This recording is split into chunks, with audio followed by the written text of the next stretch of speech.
ॐ जयन्ती मङ्गला काली भद्रकाली कपालिनी दुर्गा शिवा क्षमा दात्री स्वाहा स्वधा नमोऽस्तुते।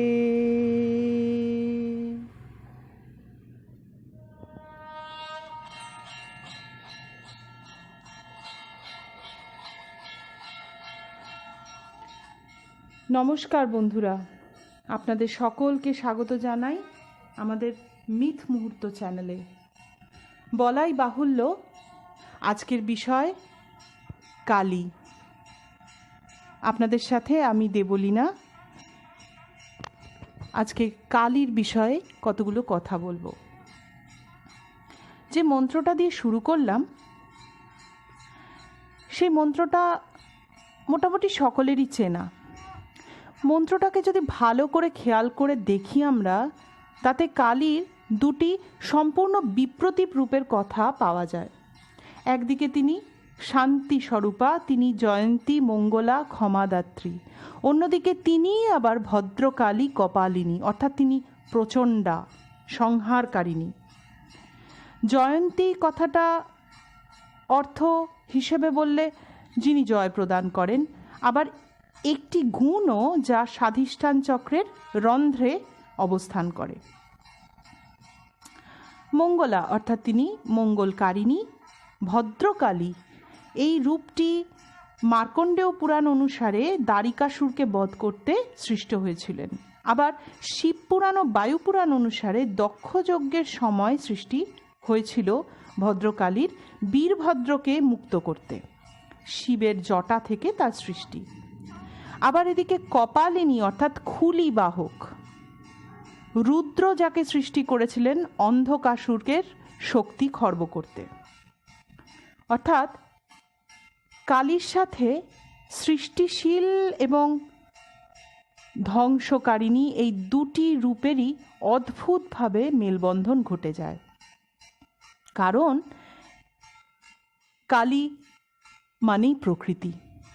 প্রকৃতি যেমন একদিকে এক হাতে সৃষ্টি করে, অন্য হাতে করে ধ্বংস, তেমনি কালীও প্রকৃতির সেই রূপটিকেই প্রতীকী অর্থে আমাদের সকলের সামনেই উপস্থাপন করেন।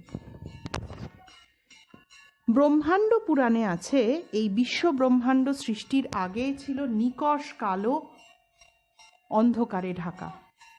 তার থেকেই সৃষ্টি হয়েছিল ব্রহ্মাণ্ডের। এই যে কালো বা অন্ধকারের সাথে প্রাণ সৃষ্টির একটা গভীর যোগাযোগ, তা কিন্তু অনস্বীকার্য। মাতৃগর্ভে ভ্রূণের সৃষ্টির মতো চিরকালীন ও জৈবিক কার্য মানুষের শরীরেই সম্পন্ন হয় কালো অন্ধকারে, তেমনি আবার তা বিশাল আকারে কল্পনার মাধ্যমে ব্রহ্মাণ্ড সৃষ্টির কথায় দেখা যায়। এই অন্ধকার বা কালো রং কালীর গায়ে ইঙ্গিত দেয় যে তিনিই তো আদ্যা শক্তি, তিনিই পরমা প্রকৃতি। প্রকৃতি উর্বর, প্রকৃতি জন্ম দেয়। আদি ও পরমা প্রকৃতি উর্বরা শক্তির কথা বলে। প্রকৃতিকে কি বশ করা যায়? তা কি সত্যিই কোনো নিয়ম মানে? তিনি তো স্বাধীন, তিনি সংস্কৃতির রীতি নীতির উল্টো দিকে থাকেন। তাই কালীর আদি রূপ বা প্রোটোকালী হিসেবে আমরা ইতিহাসে নির্রীতির কথা পাই। নির্রীতি অর্থাৎ রীতি নেই যার। প্রকৃতি যেমন রীতিহীন অদম্য, ঠিক তেমনই কালী। ক্লিও হোয়াইটেকারের মতে, in Hindu tradition, hair can be taken as a metaphor of sexuality. হোয়াইটেকারের এই বক্তব্য সম্পূর্ণ ভিত্তিহীন কিন্তু নয়। নারীর রূপ ও যৌবনের সাথে তার কেশ বা চুলের যে একটা গভীর সংযোগ আছে, তা কিন্তু মোটামুটি ইতিহাস স্বীকৃত। সধবা বা অনুরা মেয়েদের কেশসজ্জার কথা যেমন আমরা ইতিহাসে পাই, তেমনি আবার দেখা গেছে বিধবাদের চুল কেটে দিয়ে মুন্ডন করে দেওয়ার রীতিও। কালী যে পরমা প্রকৃতি তা অনস্বীকার্য, আর তাই তার এই রকম আগোছালো চুল, কারণ তা অদম্য অবাধ্য প্রকৃতির কথাই বলে। প্রকৃতির সাথে যৌবন ও যৌনতার গভীর সম্পর্ক তো আছেই, কারণ প্রকৃতি উর্বর, প্রকৃতি সৃষ্টিশীল, ফলন ও ফসল হলো প্রকৃতির ধর্ম। আর তাই জন্যই কালীর এতটা প্রভাব তন্ত্রে দেখা যায়, কারণ আসলে বা প্রকৃতপক্ষে আমরা যেটা দেখি তা হলো পুরুষ এবং প্রকৃতির মিলন, তাতেই সৃষ্টি ব্রহ্মাণ্ডের।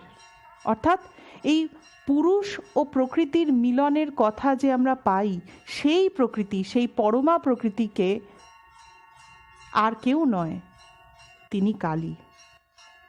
কালী নিরাবরণা, তার এই নিরাবরণ রূপ তাকে আবারও প্রকৃতির রূপক হিসেবেই চিহ্নিত করে।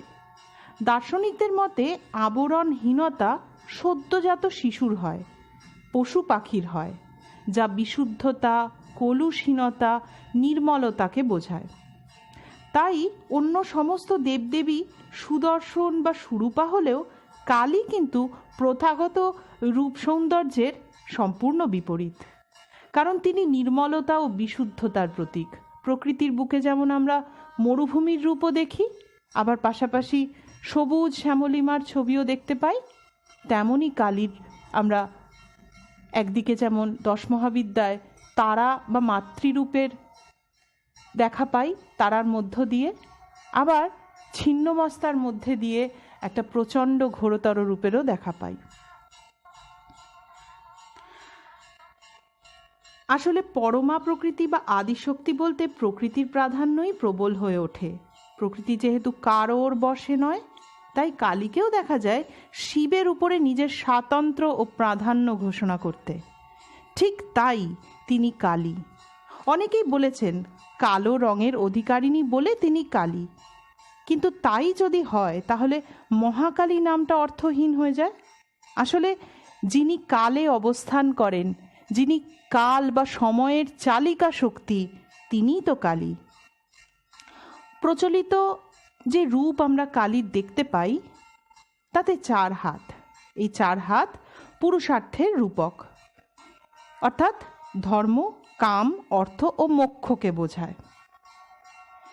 পাশ্চাত্য সভ্যতায় 4 আবার ব্যালেন্স জিনিসটা বোঝায়। আমি পাশ্চাত্য সভ্যতাকে যদি বাদও দিই, পুরুষার্থ বলতে দেখুন এই 4টে গুণের একটা সুষ্ঠু সমীকরণকেই আমরা পুরুষার্থ বলি। আর পুরুষার্থটা কাম্য, পুরুষার্থটা লোকের লক্ষ্য, মানুষের লক্ষ্য, এটাই বোঝায় যে ব্যালেন্সকে পুরুষার্থ বলতেও কিন্তু মোটের ওপর ব্যালেন্সই আসে। ঠিক যেমন প্রকৃতির মধ্যে আমরা একদিকে ধ্বংসর খেলা দেখি, অন্যদিকে দেখি সৃষ্টির খেলা। এই সম্পূর্ণ জন্ম মৃত্যুর যে চক্রাকার আবর্তন, এটাই তো ব্যালেন্স, যেটা কালীর মধ্যে দিয়ে দেখা যায়। কালীর গলায় থাকে মুন্ডমালা। না, আমি এর মধ্যে যে পৌরাণিক বা অপৌরাণিক গল্পগুলো আছে তা বলে ভর বাড়াবো না, লুকিয়ে থাকা সত্যটাকে বলি। মুন্ড হলো অহমিকা বা ইগোর প্রতীক। খড়গ বা তলোয়ারকে চিহ্নতত্ত্বে জ্ঞানের রূপক হিসেবে বলা হয়েছে। অর্থাৎ কালী জ্ঞান দিয়ে অহংকারকে কাটেন। আর তা হবে নাই বা কেন? মানুষ বিজ্ঞানের, প্রযুক্তির আবিষ্কারের নেশায় মত্ত হয়ে প্রকৃতির ক্ষমতাকে ভুলে যায়। আর যখন যখন সেটা বিপদসীমা ছুঁয়ে তার বাইরে চলে যায়, তখন প্রকৃতি ঠিক জানান দেয় নিজের অস্তিত্বের। মোহের কালি সরিয়ে অহমিকার অন্ধকারকে কেটে কালী নিজেই, অর্থাৎ প্রকৃতির রূপ ধরে প্রকৃতি নিজেই এসে বুঝিয়ে দেন, nothing is absolute in the world of reality. তমগুণে মহাকালী, আর তম মানেই অন্ধকার বা কালো, তাই তিনি কৃষ্ণবর্ণা। তবে এই 3 গুণ তো প্রকৃতির মধ্যেই বিরাজমান। প্রকৃতি স্বরূপা তিনি, মাতৃশক্তির থেকে বা প্রকৃতির থেকে এই 3টি আলাদা আলাদা গুণকে এইভাবে পৃথক করা যায় না।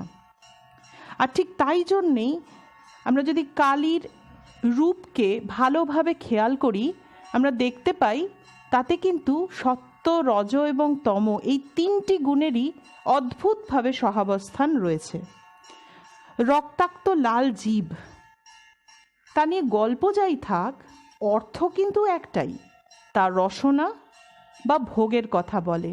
এই রসনা বা ভোগ হলো রজগুণের থেকে আসে। আবার সাদা রং এবং দৃঢ় দাঁত বোঝায় সত্যগুণের কথা। অর্থাৎ রজগুণে বাসনা, ভোগ এগুলো থাকলেও তার নিয়ন্ত্রণও আছে। কালীর 3টি চোখ, যা চন্দ্র, সূর্য ও অগ্নি স্থানে দেখা যায়।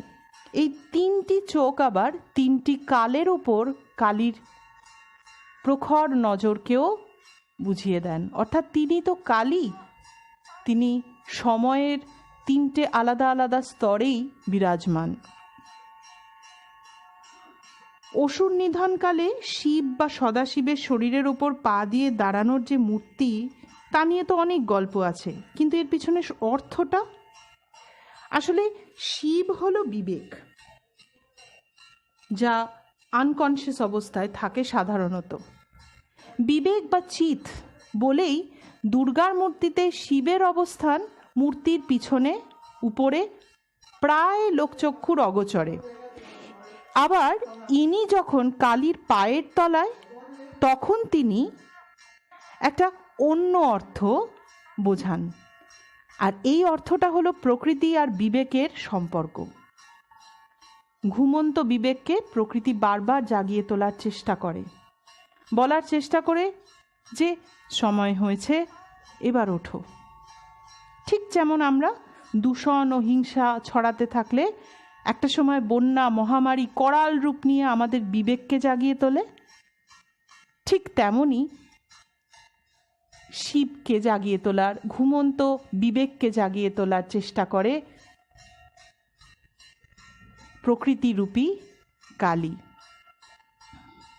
কালীর বসন নেই, পরিবর্তে কাটা হাতের মালা তার কোমরে।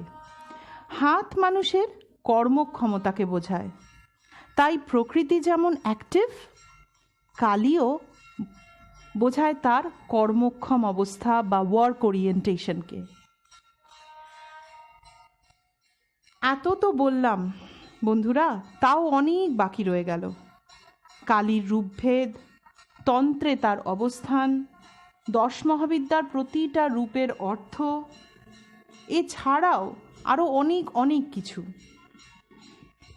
কিন্তু আজকে নয়, অন্য দিনে আসব কালীর বাকি সমস্ত অর্থ অনুধাবন করতে, আপনাদের সামনে উপস্থাপনা করতে। কালীকে নিয়ে আবার অন্য কোনো মিথ মুহূর্তে দেখা হবে আপনাদের সাথে। ভালো থাকুন, সুস্থ থাকুন, নমস্কার।